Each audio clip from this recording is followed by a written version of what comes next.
Hello, I'm Daniela. In today's video, I'm going to show you how to make a mixed media Valentine using cardboard, lace, paper, and then something shiny and metallic. Now you can use any or all of these supplies.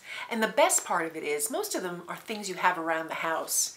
It makes a cute Valentine or a cute little something to tuck inside your journal. It's a fun little paper art, and it uses mixed media, which just is a fancy way of saying combining different things together. It's a fun project, so let's get started. So here are some examples of these cardboard Valentines. I just think they're adorable. They all use variations of the same supplies. There's cardboard, paper, lace, and then something metallic. And in this case, I had neither lace nor metallic. Here I had everything. Here I used a little charm and some metallic thread, and the same thing here. And you get different results. Let's start off by using the paper and the cardboard, because that's the basis for these Valentines. They're very simple, but they're very fun to make, and there's so many variations. I'll show you a bunch of them at the end. Now, all of my Valentines, I use this cardboard packaging. I just reuse it.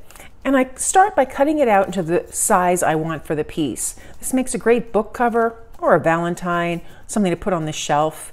You can make it any size. This is just a small little, just slightly larger than a business card size, maybe 3 by 4 inches or some variation of that. I just take the cardboard and cut it into the shapes. Now, because I'm building this up, I also want to use heart shapes, and I just make them whatever size I want. So I'll take the cardboard, cut the maximum width for the heart and the maximum height, or you could trace it. It's easier that way. And then I just cut a V. You can make it pointy or rounded. That's up to you. And then I'll just cut the top little bows of the heart here. And I just play around with it until I get the shape that I like. It doesn't have to be perfect. It can be wonky. You can make it perfect. Here's the back of the packaging. Now, because it's cardboard and corrugated, you have the option of leaving it intact or peeling up one of the layers. And you could peel up the layer just like this. Another way to remove that is to spray it with a light mist of water, and that helps it peel off. But I didn't want to wait for it to dry. So I have this beautiful corrugated heart that I can use like that. I can use a darker cardboard depending on the packaging. And depending on the size you make, you can get different results. Now here I left some of the packaging. Same thing here. It's a little more rustic. It's really what you like. You can go perfectly clear here. Just remove any little pieces that remain, or make it however you like. Now, if the cardboard, you don't see a lot of contrast, that's where the paper comes in. This is just paper wrapping paper. It's not glossy coated. You can use scrapbook paper. You can even use musical paper. And you can decide if you want to cover your heart, you want to cover your background, or you want to make a collage and just tear up the background. And I think I'll do that today. So I'm going to use this heart and this background. I'll just trim it to make it a little neater in size. And then I'm going to cover it with paper, but not just a solid piece. That's always an option. I want to tear it up and leave some of the cardboard showing through in the background. So again, I just cut my piece down to size. And then I'm using matte medium as my adhesive. And I'll use that with a little brush. You can use whatever type of adhesive you like. Now I'm just going to take my paper and tear it because I like that rough edge. And I'll just look for some places to put it right on my cardboard. Maybe just like that. So I'll take the matte medium, paint it down right on the cardboard or on the paper here. I can decide if I want to fold it over the edge of the cardboard or just trim it off. So first I'll adhere it down nicely all over these pieces of paper. And then once that adhered down, I'll flip it over, apply some matte medium on the back, and just press it down. So I'm pleased with how that's coming along.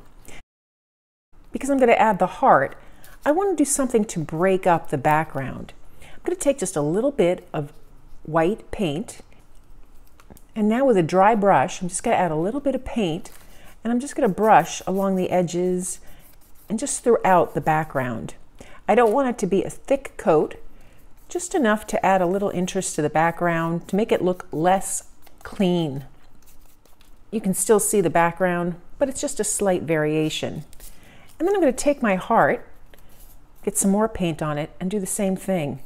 I'm just brushing it along the raised areas of the cardboard. So now I have the beginnings of this coming together. You could use the inverse, you can cut this heart, however you'd like. Now it's time for me to start thinking about adding some dimension.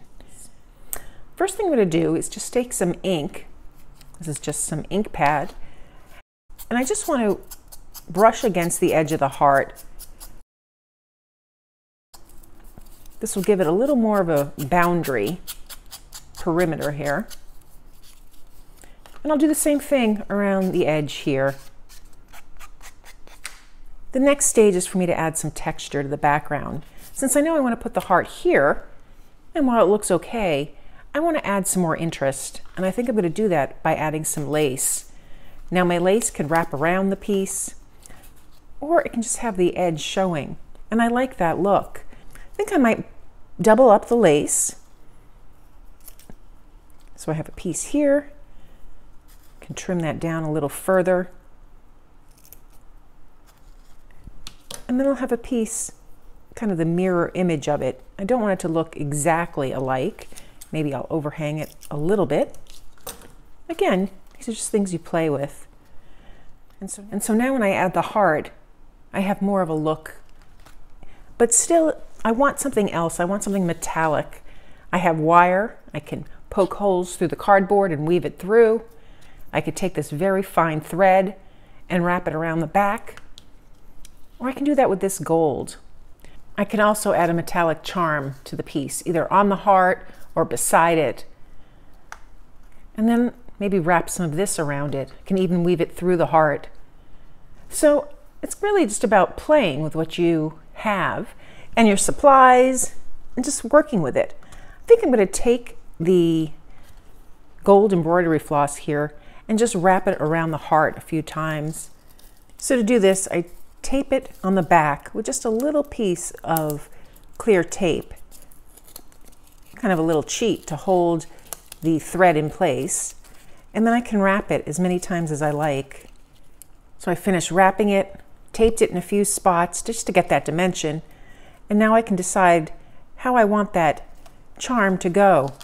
I'll adhere the lace down by using that matte medium again, and once I have that adhered, I'd let that dry. While that's drying, I can decide how I want to mount my key to my heart. Now there's a little hole here. I can pierce through it and wire it in. I can glue it on, or I can just wrap it again. So I just got to give that some thought. I think I'm just going to use a little bit of adhesive to hold it in place. I don't really want to wrap the key. I like how it's sitting on top of the heart. So I'll let this dry, and then we can attach the key to the heart and the heart to the piece. So now to finish the piece, I have the lace dry here. I have my charm and my heart. I have this little adhesive. Well, you could use red adhesive or even glue, but I like this little adhesive. It comes in strips. It's for scrapbooking. You can just pull off a piece. It's just a thin little line here. And then I just figure out exactly where I want the adhesive to go on the charm. I press it down to get a good hold onto the charm, and then I can pull off the paper here that holds it on and decide where I want the charm. Just like that. So then I'll just press it down and it holds on very well. I could use the same adhesive then to attach the heart to my little card here. And from there I can just add it to my little Valentine. And I have this cute little Valentine. It's got the elements of lace, metallic, based on cardboard. Now, since I want to put this on my shelf, I want to finish off the back. I just took a piece of that paper and I'll just adhere it so that it fits over nicely and I have a finished edge. I can then go around and ink the edge as well. I wanted to show you some variations on this cardboard Valentine using the same supplies. So when we started out the video, I showed you these 4. This was using metallic foil, and for my bonus members, I have a video on how to create an element using that metallic foil. I also have one where I cut up the heart. So I cut the heart into a single shape, and then I cut strips from it, and I adhered it down that way. It's a different effect. I attached the charm to the edge. Here's another one where I used a metallic heart on a smaller scale. One that's more narrow. So it's kind of a cute element for a junk journal. A nice little something to tuck in the side. And then here's one where I did kind of a broken heart and I wired it together with the gold wire. I have my lace background. I made this into a little tag. So that worked out really well. Depending on the size you use, you can even make a giant Valentine. So this used a heavy key. I just took my paint, went over the key just to emphasize it because it was very dark. I added the 2 strips of lace and then a ribbon down the side.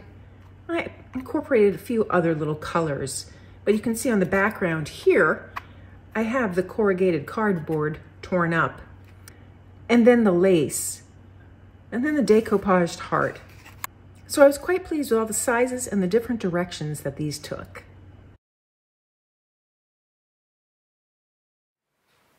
So that's how I create my mixed media Valentine.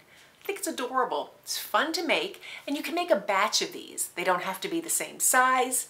They can be lots of different sizes and shapes, ideal to customize for your journal. If you found this video helpful, please give it a thumbs up and be sure to subscribe. And if you'd like additional content, please consider becoming a paid member of my channel. I have a video similar to this one showing an additional technique for using metal in your objects, metal foil, or even aluminum foil from the kitchen. Thanks for joining me today.